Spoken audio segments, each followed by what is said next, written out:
for their new president in what can be seen as Africa's largest democratic exercise. Nigeria will choose a successor to President Muhammadu Buhari, who is stepping down after 8 years. The polls come amid ongoing voting for representatives of the country's parliament. In a country of 200 million people, only 93 million are eligible to head to the polling booths, and 87 million people hold a permanent voter card.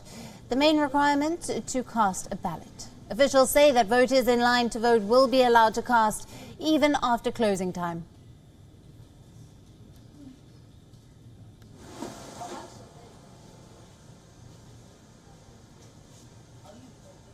I voted as early as 9 o'clock, and I'm the first person to vote in my own polling unit, and the exercise is running smoothly.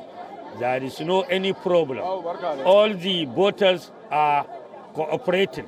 The workers of the INEC are doing their work. The security agents are available, controlling the situation. 18 candidates are on the ballot for Nigeria's top position. One of the key contenders is Nigeria's All Progressives Congress, Bola Ahmed Tinubu. Up next is main opposition leader and former Vice President Atiku Abubakar from the People's Democratic Party. The third strongest candidate in line is Labour Party's Peter Obi. Now, in the race to become the next president, a candidate must get more than 50% votes, but also win 25% votes in 2/3 of Nigeria's 36 states. Over the last 2 decades, Nigeria has witnessed a decreasing trend in voter turnout. While in 2003 saw a turnout of about 69% voters, the last elections in 2019 saw a mere turnout of about 35%.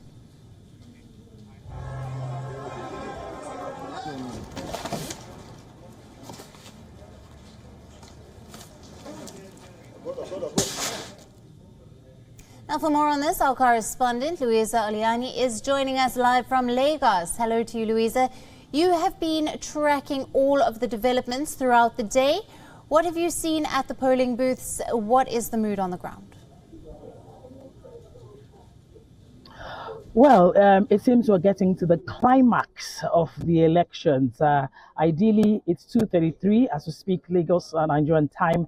And according to INEC instructions, the last person on the queue as at 2:30 would be the only person to be attended to until voting ends. In some polling stations and some polling units, elections are done and dusted, while others are still struggling. And despite it's been mixed feelings for various quarters.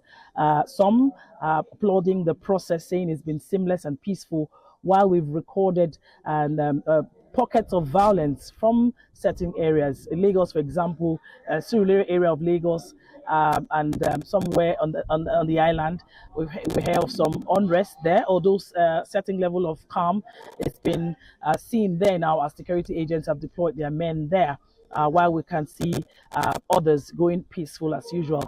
For now, generally the BVAS technology for some worked quite pretty well, while we also have some people complaining of it not functioning optimally. But all in all, it's quite a process, and we might want to give it up for INEC in some areas. The president has voted. All of the major contestants have casted their votes. Fingers are crossed as to where the election is going to swing to. Earlier on, the report while we were coming, we saw some I don't want to call them hoodlums, but for want of a better word, they were caught by some security agents for loitering aimlessly without their PVCs. And in order to curtail some level of perceived distortion of some of the polling units, they were caught and kept in a corner for the law to take its course. Part of the reason why borders, land borders, sea borders were closed down to avoid infiltration of external bodies or people they're not supposed to vote coming out to vote.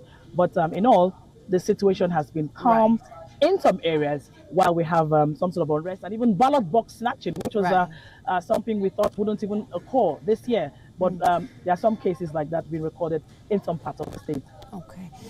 Now, for more on this, we're also being joined live by Ambrose Igboke, the chairman of Ngunu State Chapter of the Guild of Public Affairs Analysts of Nigeria.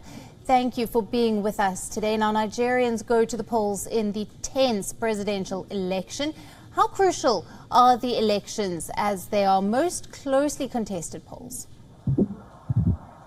This election will mark a paradigm shift from the old ways of electioneering and the old politicians, and it will act as a bridge to a new era in electioneering. I remember that Nigeria's election used to be fully manual. Then we started introducing technology when we introduced the card readers in the 2015 election, which helped to identify voters. But it was not perfect. It was not fully digital because we still had what we call incidence form, which was manually manipulated, and the rest. But in this election, the use of the BVAS machine has wholly automated the process of accreditation and also, trying to find out the actual number of voters so that the issue of overvoting can be a thing of the past. And then the electronic transfer of results from the polling unit to a central database of INEC is also a very defining moment and a process for this particular election. This will eradicate the issue of ballot box snatching, because anybody who snatches ballot boxes now is just doing that as an exercise of futility. Because the boxes and the ballot papers are not supposed to be counted outside the polling unit. They're supposed to be counted within the polling unit, and the results are recorded and sent immediately via electronic means to the INEC portal. Again, this time around, a lot of young people are tired of what they are facing. Unemployment has hit all high.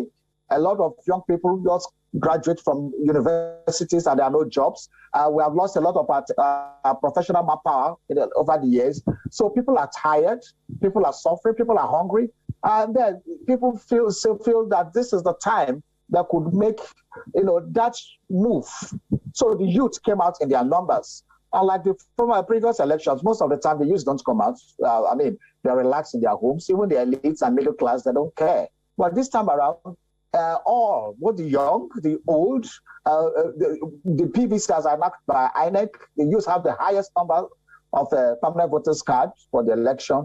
And so this is a good development for Nigeria going forward. That means one verdict, that people now trust the process. And people believe that INEC can conduct credible elections. And that is why people have so much courage to come out and have so much hope that the results will be authentic. Right, we'll leave it there. Thank you to both my guests, Ambrose, and of course to you, Louisa. Thank you for bringing your report. WION, now available in your country. Download the app now. Get all the news on the move.